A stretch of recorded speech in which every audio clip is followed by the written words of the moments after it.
Yo, we in here. Today we are on a video about how to analyze any situation. Now, analyze, we're doing three ways right here.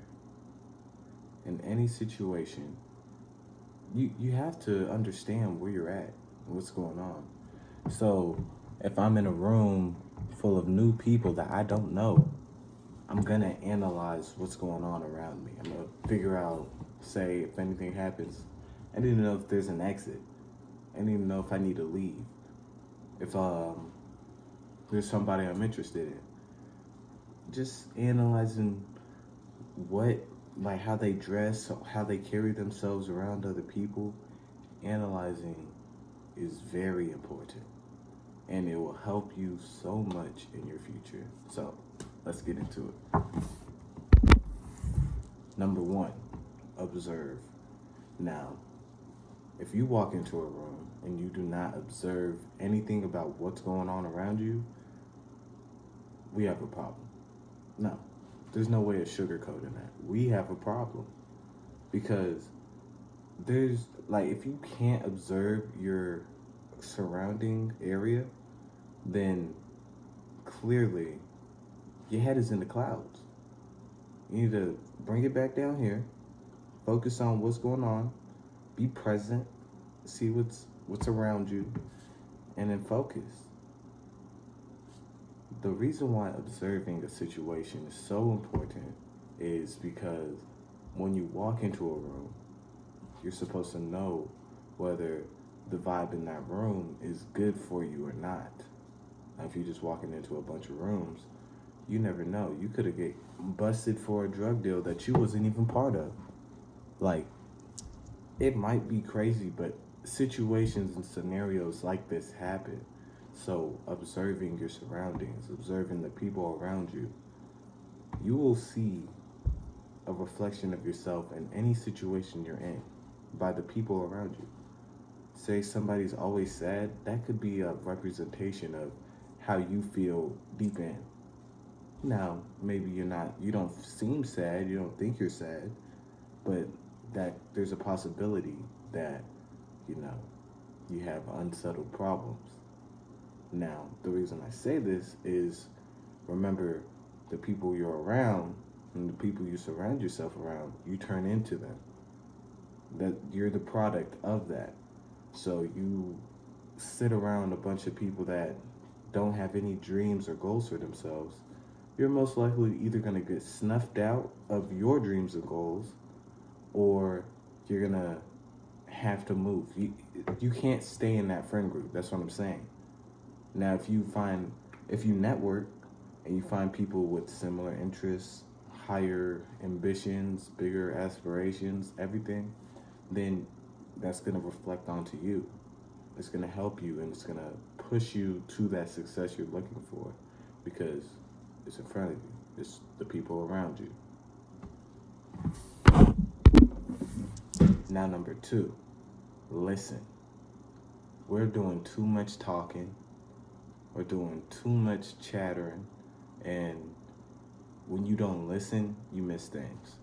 I've said this in plenty of videos in the past, plenty of times. I will say this in the future. I mean, listening is so important. If you ever want to know if a person is really being truthful or judge somebody's character, all you got to do is sit back, listen, and observe how they talk, how they act, what they're talking about. I mean, if you're at a bar and the person's only talking about what they're drinking or they're talking about a one night stand, you already know what you're expecting when you're going into it. I mean, all you have to do is listen. Now, people can still sell. I know a lot of y'all be selling even though the alley oop is there.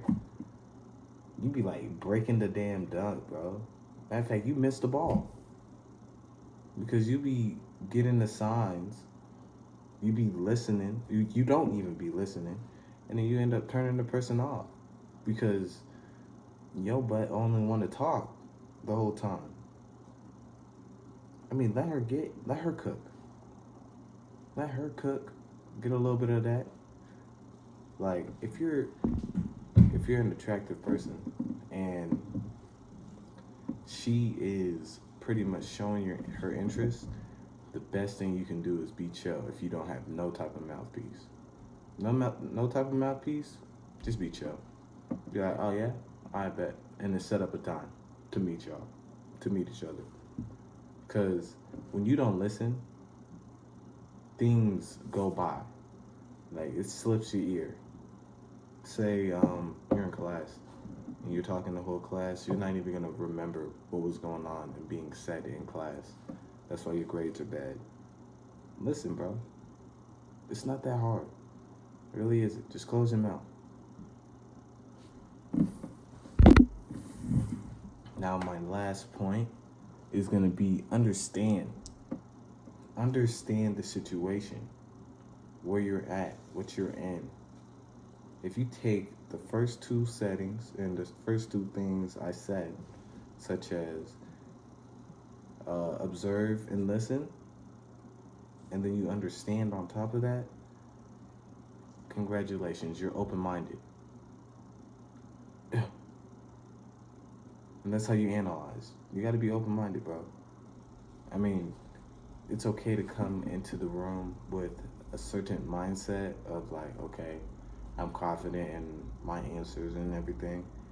But being open-minded will allow you to analyze even more because it opens you to understanding more possibilities, more things that could happen or should happen or anything. I mean, I'm talking to somebody and I listen. I'm hearing what they're saying. I'm observing their body language, how they say things, the way they act.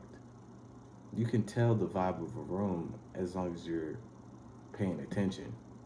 So, me doing that, after I understand those two things, it's time to kill.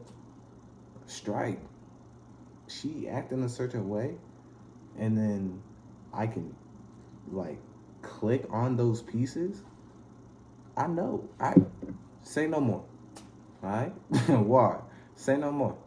Because I know what's going on. I understand where you're coming from or what you're saying. Even if it's intellectual intimacy right there. If we're talking about something and we're clashing ideas, if you can't understand or you can't be open-minded enough to listen and pay attention to what's being said both ways, then why the hell am I talking to you, yo? Because nobody wants their opinion snuffed out. Now, you can take a better opinion. You could take a better way of taking things, but completely shutting down somebody's opinion, that's horrible. If you wouldn't want them doing that to you, why would you do that? Exactly. So, those are the three things. We're going to come back with more videos about this in the future. Leave in the comments anything that I missed and any ways that y'all, struggling. I hope y'all enjoyed. We is